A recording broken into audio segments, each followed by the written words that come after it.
So, Mkhonto we Sizwe's Rogues Gallery has just gained another rogue. The PIC is busy having a civil war, but it's very hard to work out who's the good guy in this whole fight. And then, who is the actual guardian of the Hormuz Strait? Welcome to the Political Insider. Before we kick off, I'd like to encourage you to subscribe to the channel. It helps us to grow and to get the message out to more people that need to hear it. So go there, it costs you nothing, and it just helps us to get this message out to more people. It must be very nice to be a South African politician. You can steal taxpayer money. You can destroy one of our most important cities.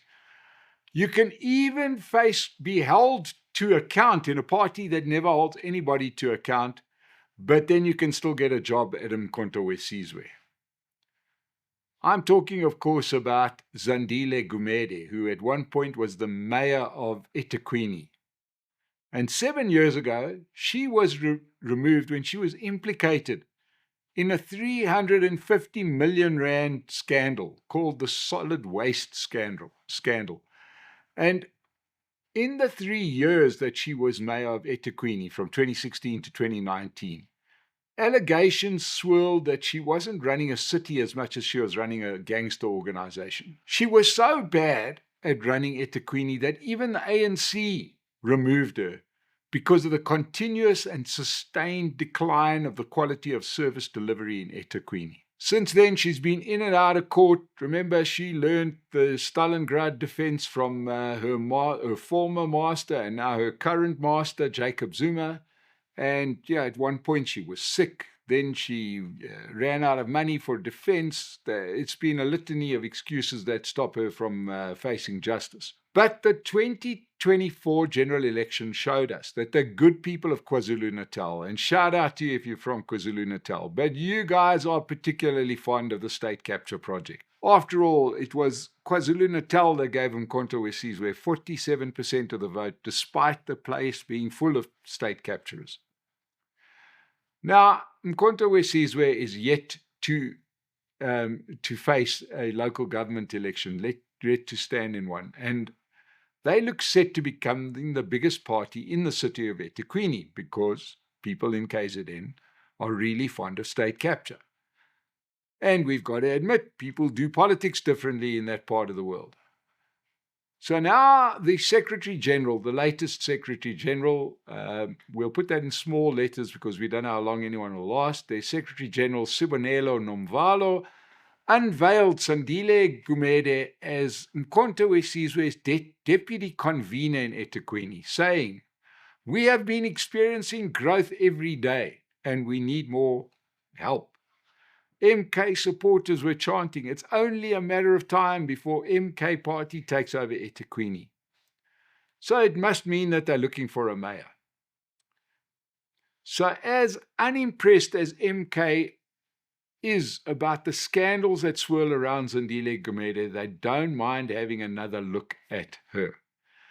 And, you know, while she was mayor, let me go into the solid waste scandal a little, the scandal that defined the political career of Zandile Gumede. While she was mayor of eThekwini, together with the ANC, and at that point she was the ANC mayor, let's not forget this is a defection from the ANC, together with ANC Executive Councillor Mondli Mthembu, former city manager Sipho Nzuza, and then deputy head of supply chain management Sandile Nobo, these people fed instructions to other people that were involved in the scheme, saying that under the guise of radical economic transformation, these are the subcontractors who should get the jobs for this 320 million rand solid waste contract. Basically, it's a contract to do with sewage removal.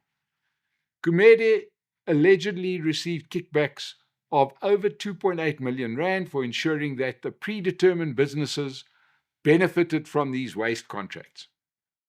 Gumede and Mthembu either convinced or bullied then municipal manager Nzuza to ignore years of his accounting training to sign off on multiple illegal transactions. It was nothing less than a mafia-style operation, with the proceeds from looting trickling down to a few people while the people at the top kept the lot.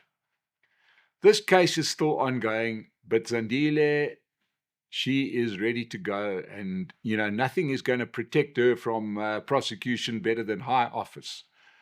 Just ask Jacob Zuma himself. And we've got a number of cabinet ministers. It helps when you've got a big position. Generally, the prosecuting authorities keep to themselves. But perhaps our newly energized prosecuting authorities will be motivated enough to finish this case. Because once again, it could be just the thing that Andy Mothibe and his people at the National Prosecuting Authority will finally get their teeth into. Also, what could derail the project of Zandile Gumede is the fact that we reported recently that Umkhonto we Sizwe themselves are in the middle of a financial crisis. And they've already been locked out of offices when they couldn't pay the rent. They recently appointed Treasurer General Brian Molefe. Yes, they appointed Brian Molefe of Saxon World Shebeen fame as their Treasurer General, the guy to handle the money. Good luck with that. So he tried to rent offices for them in Commissioner Street in downtown Johannesburg, only to be told that they've only got one option. They can either buy the building, in which case put the money in the account, you can buy the building, but we understand that your rental ain't that good. So in less than 2 years, business owners have learned about the financial accounting of Umkhonto we Sizwe. Adding one more person of questionable morals to that party is not going to change much. It's the party of chaos. You expect not much less. Let's see how they do in the local government elections with Zandile Gumede at the helm of eThekwini. It's going to be interesting to see. Let's give a shout out to the sponsor of today's episode, Trade Nation. If you want to trade international markets, local markets, any markets, financials, currencies, the whole lotski, Trade Nation is the platform for you. Visit tradenation.com and you will find anything you're looking for if you fancy to have a short-term trade on markets. We mentioned a few weeks back about problems that were looming at the Public Investment Corporation, the PIC. Now, who are the PIC? They manage more than 3 trillion rand. So it makes them the biggest asset manager in the country. Most of this being pension investments for public servants that has generated over many, many decades. But now the PIC board has decided to suspend its CEO, Patrick Dlamini. Now, ordinarily, we would be celebrating some consequences, perhaps for a cadre that was perhaps involved in something nefarious. But it's not quite immediately clear. And the more I research this, I'm not sure whether Mr. Dlamini is the good guy or the bad guy. Depends who you listen to. In a statement that was issued on Monday, the PIC stressed that the suspension was precautionary and does not in any way constitute a finding, nor is it the pronouncement of any wrongdoing on the part of the CEO. Well, we'll wait and see. Now, what is the issue here? Well, they said they've suspended him for a whole lot of things, but the real issue is a BEE deal that went wrong, and it involves the Lanseria Airport. In this disputed deal, the PIC funded a politically connected BEE company called Acapulco Trade and Invest 64. 164. It sounds legit. Sure, it sort of rolls off the tongue. And the PIC lent them a nice little bit of 500 million rand to invest in Lanseria Airport, and they were meant to be paid back by dividends. But business wasn't so great, and COVID was just around the corner, and Acapulco failed to service the debt, and instead defaulted. Now, at that point, the PIC, if they were sort of prudent fund managers, would have claimed the stake back because that's what was put up. You perhaps write off a couple of bucks that haven't been paid, but that's just a book entry. You've got now the actual asset on your books. And then, later on you can perhaps sell it or redeem it in another way. But instead, what they decided to do was to revalue that stake in Lanseria at nearly R1 billion and pay the balance of the money to Acapulco to pay them 400 million rand, even though they were actually in default. So Mr. Dlamini, it seems like, smelt a normal comrade sweetheart deal done at the expense of government employees in this case, and their retirement money, and commissioned a forensic investigation which was carried out by PricewaterhouseCoopers. Now, of course, some of the comrades weren't too fond of having anything that sounds like it could be an independent investigation. And because there's this arrangement where the chairman of the PIC is the Deputy Minister of Finance, this meant that David Masondo, of the Communist Party, is the chairman of the PIC. And he decided that Mr. Dlamini should rather have just shut his face and just accepted the deal. But his boss, Mr. Masondo's boss, is the Finance Minister, Ido Korangwana, that thought that what Dlamini was doing was actually doing his job. So the PIC got him with a slap rim. They caught him with a different trick. And they instead said that when they decided to suspend Dlamini, that he had authorized a forensic investigation into the transaction, the Lanseria airport transaction, without any approval, any approving board resolution. That he failed to manage potential conflicts relating to his previous involvement with Lanseria-linked entities and Harith general partners, and did not recuse himself from matters where complainants argue that conflicts should have been declared. So in other words, they're saying, you, on a technicality, didn't do a few things, therefore we are suspending you. Nothing to see here.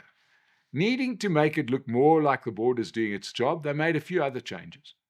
So they didn't just announce his suspension, they announced that the acting chief investment officer, August van Heerden, will immediately cease serving in that role.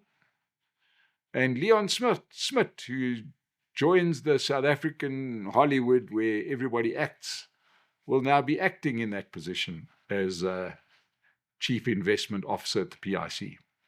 It seems like the Government Employees Pension Fund has realized that they should act when they lose money, which in the past they seem to have had little problem with, because the Government Employee Pension Fund, according to their books, has recently lost 200 billion rand. And they said, well, not to do with bad investments, it's the war in the Middle East. Well, it seems to me like somebody isn't doing their job, and we may have got rid of somebody who was trying to do the job. Either way, this looks like it might hurt a few careers. We'll have to wait and see. But the PIC, it's a big pot of cash, and the comrades just can't help themselves when they have a look at that, thinking what they could do with it.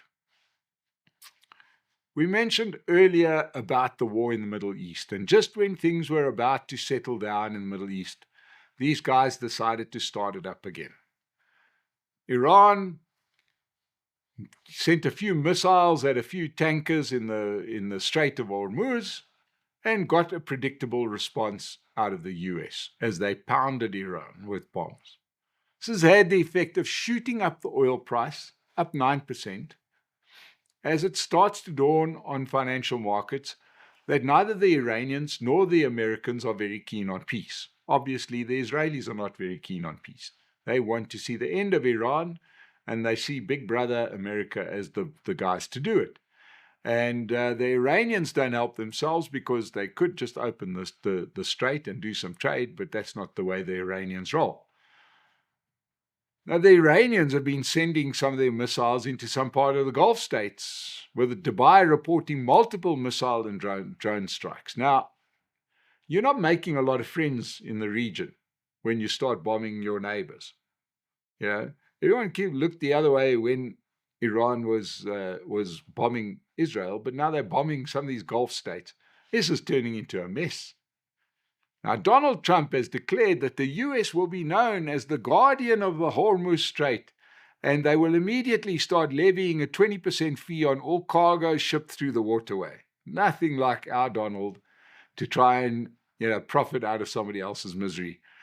He got surprising support from the Iranian foreign minister, Abbas Araghchi, who said, the President of the United States is absolutely right. Whoever guarantees safe passage in the Hormuz Strait should be compensated. But that person will be stationed in Tehran and would charge less than 20% because it's too much. I've got to say, as a member of the rest of the planet, we seem to have handed the keys to the gun safe to the biggest children on the planet. What are these guys trying to do? Bomb each other out of existence? It's never happened in human history. You've got a whole bunch of children with too many missiles at their disposal. They're busy turning something which is a vital economic shipping lane for the world so that we can all do business, and all they can do is try and see who's got the bigger one. It's hard to see if there are any adults left in this entire conflict. That's all we have today in the Political Insider. We look forward to seeing you again soon.